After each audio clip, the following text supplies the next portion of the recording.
አላችሁ? እኔ አለው እግዚአብሔር ይመስገን ደህና ነኝ። ዛሬም በጠቃሚና በአዲስ ፕሮግራም በድጋሜ ተገናኝተናል። በዛሬው የጤና ፕሮግራማችን ላይ የምንመለከተው በጣም ጥሩ የጤና ጥቅሞችን ለማግኘት የቅርንፉድ ውሃን ለመጠጣት ምርጡን ጊዜ በዚህ ቪዲዮ ላይ እነግራችኋለሁኝ ማለት ነው። አዘገጃጀቱም ቤስት የሚባለውን ጠቆም አደርጋችኋለሁኝ። ይህ የጤና ትምህርት ታዲያ ለበርካታ ሰዎች በጣም ጠቃሚና አስተማሪ ስለሆነ ሁላችሁም በቅንነት ላይክና ሼር በማድረግ ሌሎችንም አስተምሩ አሳውቁላለሁኝ። ከዚህ ቪዲዮ ጋር በተያያዘ ጥያቄ ካላችሁም ሀሳብ አስተያየት ካላችሁም በኮመንት ላይ አስፍሩልኝ። በቀጥታ ወደ ጤና ትምህርታችን የማልፍ ይሆናል።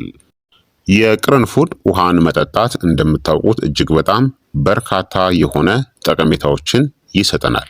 የምግብ መፈጨትን ያሻሽላል፣ ጋዝና የሆድ መነፋትን ይቀንሳል፣ ክብደትንም ለመቀነስ ይረዳል፣ የበሽታ መከላከል አቅምንም ይጨምራል፣ የሰውነት መቆጣትን ብግነትን ወይም ደግሞ ኢንፍላሜሽንንም ይቀንሳል፣ የአፍን ሽታንም ያድሳል፣ የጉበትን መርዝ የማስወገድ ሂደትንም ያሻሽላል፣ የደም ስኳርን ያመጣጥናል፣ የመተንፈሻ አካላት ጤናንም ይደግፋል፣ የአሲድ መጠንንም ይቀንሳል፣ የቆዳን ጤናንም ያጎለብታል፣ እንደ ተፈጥሯዊ አንቲኦክሲዳንት ሆኖም ያገለግላል፣ የጉሮሮ ህመምንም ያስታግሳል፣ ሜታቦሊዝምንም ያሻሽላል፣ እናም የአፋችንን ጤናንም ይደግፋል።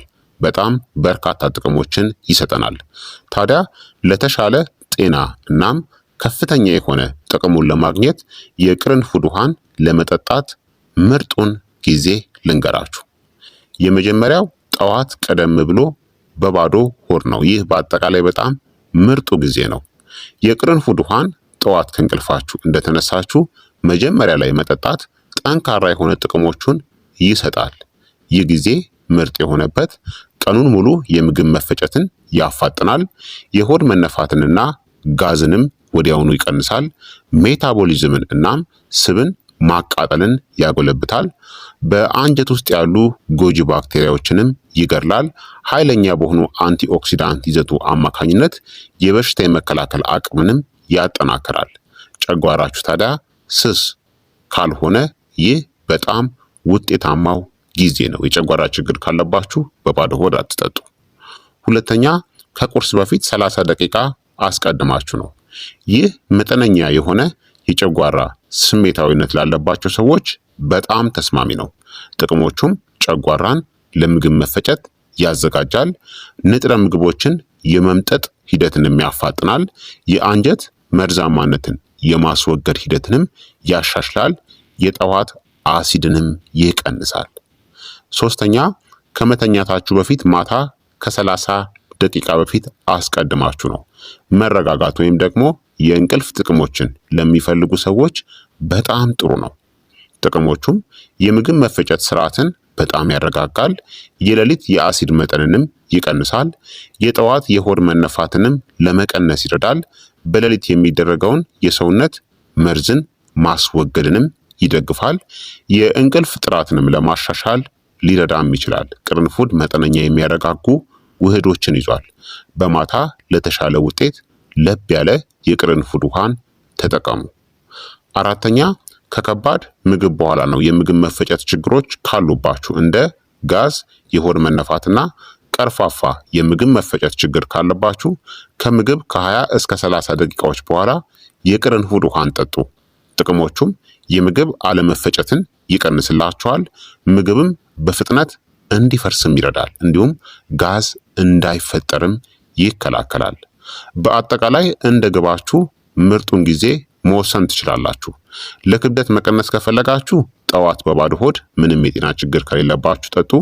ጋዝ፣ የሆድ መነፋትና ለምግብ አለመፈጨት ደግሞ ምግብ ከበላችሁ በኋላ ጠጡ። ለተሻለ የበሽታ መከላከል ደግሞ ጠዋት ጠጡ። ለተሻለ እንቅልፍና አነስተኛ የሌሊት አሲድ እንዲኖር ማታ ከመተኛታችሁ ከ30 ደቂቃ በፊት መጠጣት ትችላላችሁ። የአሲድ መመለስ አሲድ ሪፍለክስ፣ ለዚህ እፎይታ ከፈለጋችሁ ደግሞ በባዶ ሆድ ሳይሆን ከምግብ በኋላ ብትጠጡ ተመራጭነት አለው።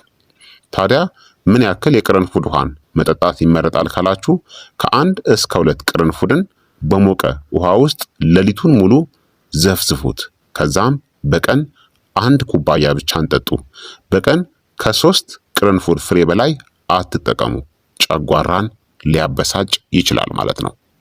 ታዲያ በባዶ ሆድ የቅርንፉድ ውሃን መጠጣት የሌለባቸው ሰዎች ደግሞ አሉ። አንዳንድ የጤና ችግሮች ካሉባችሁ ጠዋት ባዶ ሆድ መጠቀምን አስወግዱ። እንደ ጋስትራይተስ ወይም ደግሞ የጨጓራ ብግነት ካለባችሁ፣ የጨጓራ ቁስለት ካለባችሁ፣ የአሲድ መመለስ ወይም ደግሞ አሲድ ሪፍለክስ ካለባችሁ፣ ኢሪቴብል ባውል ሲንድሮም ወይም ደግሞ የአይቢኤስ ችግር ካለባችሁ፣ የጨጓራ ስሜታዊነት ወይም ደግሞ ችግር ካለባችሁ፣ እንዲሁም የደም መርጋት መከላከያ መድኃኒቶችን እንደ ዋርፍሪንና አስፕሪንን የምትወስዱ ከሆነ በባዶ ሆድ ከመጠጣት መቆጠብ ያስፈልጋል ማለት ነው። ታዲያ ለጤና ጥቅሞች በጣም ጥሩ ውጤታማው እናም ቀላሉ የቅርንፉድ ውሃ አዘገጃጀትን ደግሞ አሁን እነግራችኋለሁኝ። ምርጥ የሆነ የቅርንፉድ ውሃን ለማዘጋጀት በጣም ውጤታማው እናም ቀላሉ መንገድ የሚያስፈልጋችሁ እንግዲህ ግብዓቶች 2 ቅርንፉድ ሙሉ ቅርንፉድ ያስፈልጋችኋል። ያልተፈጨ ወይም ደግሞ ዱቄት ያልሆነ ማለት ነው። 1 ኩባያ ወይም ደግሞ 250 ሚሊ ሊትር ለብ ያለ ውሃ ያስፈልጋችኋል። እንደ አማራጭ ደግሞ ጣዕምና ጥቅሞቹን መጨመር ከፈለጋችሁ 1 የሻይ ማንኪያ ማርና ከ2 እስከ 3 ጠብታ የሎሚ ጭማቂ እንዲሁም ትንሽ የዝንጅብል ቁራጭ እንደ አማራጭ መጨመርም የምትችሉት ያስፈልጋችኋል። የመጀመሪያው ዘዴ 1 ሌሊቱን ሙሉ የተዘፈዘፈ የቅርንፉድ ውሃን ማዘጋጀት ነው። ይህ በጣም ኃይለኛውና ምርጡ መንገድ ነው።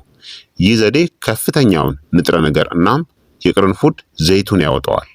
2 ሙሉ የሆነ ቅርንፉድን ውሰዱ። ትንሽ ጨፍለቅ አድርጉት ወይም ደግሞ ወይ 2 ቦታ ሰንጥቁት። እንዲሰነጠቅ ብቻ ነው እንጂ ዱቄት በፍጹም እንዳይሆን። ወደ 1 ኩባያ ለብ ያለ ውሃ ውስጥ ጨምሩት።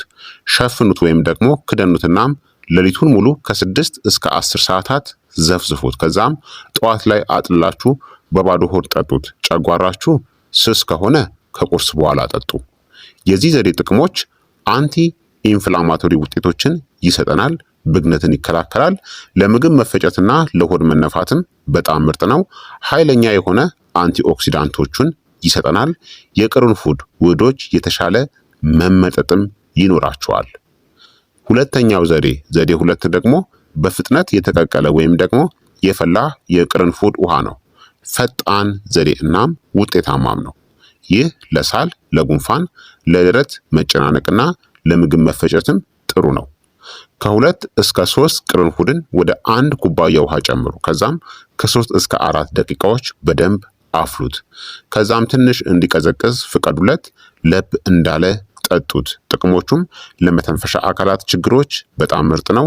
የጉሮሮ ህመምንም ያስታግሳል። ፈጣን የህመም ማስታገሻም አለው። ጠንካራ ጸረ ባክቴሪያ የሆነ ተግባርም ይኖረዋል።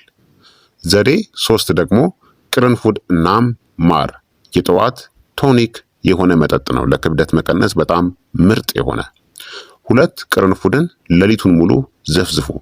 ጠዋት ላይ ትንሽ አሙቁት፣ ለብ አድርጉት። ከዛም 1 የሻይ ማንኪያ ማርን ጨምሩበት። ይህንን ከቁርስ በፊት ጠጡት።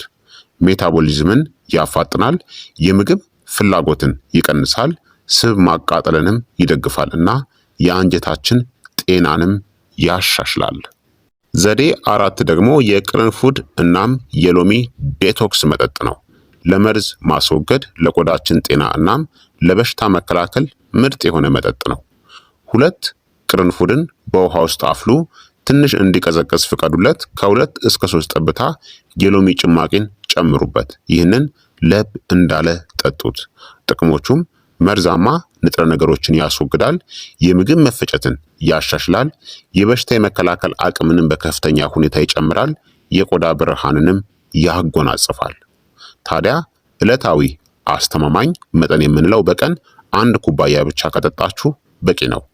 2 ቅርንፉድ ተዘፍዝፎ ወይም ደግሞ ቀቅላችሁ ለ1 ሌሊት ወይም ደግሞ ፈጣን በሆነ መንገድ እንዳልኳችሁ አዘጋጅታችሁ 2 ፍሬ ቅርንፉድን ከተጠቀማችሁ በቂ ነው። ከፍተኛው መጠን በቀን 3 ቅርንፉድ ነው። ከመጠን በላይ ጨጓራን ሊያበሳጭ ይችላል። ከዚህ መጠን በላይ የምትጠቀሙ ከሆነ ጥንቃቄ ማድረግ ይኖርባችኋል ማለት ነው። እንዲሁም በባዶ ሆድ ቅድም እንዳልኳችሁ አንዳንድ የጤና ችግር ካለባችሁ በባዶ ሆድ ላይ ደግሞ በፍጹም አትጠጡ። ስለዚህ ክቡራትና ክቡራን ተመልካቾቼ የዛሬው የጤና ትምህርት እንግዲህ ይህንን ይመስል ነበረ። እንደተማራችሁበትም ተስፋ አደርጋለሁኝ። ሀሳብ አስተያየታችሁ ደግሞ አይለኝ ይላለሁ። ይህ የጤና ትምህርት ለበርካታ ሰዎችን በጣም ጠቃሚና አስተማሪም ስለሆነ እስቲ ሁላችሁም በቅንነት ላይክና ሼር በማድረግ ሌሎችንም አስተምሩ። በቀጣይ የጤና ትምህርት እስከምንገናኝ እኔንም እናንተንም ቸር ያቆየን። መልካም ጊዜ፣ መልካም ቆይታ። ቻው ቻው።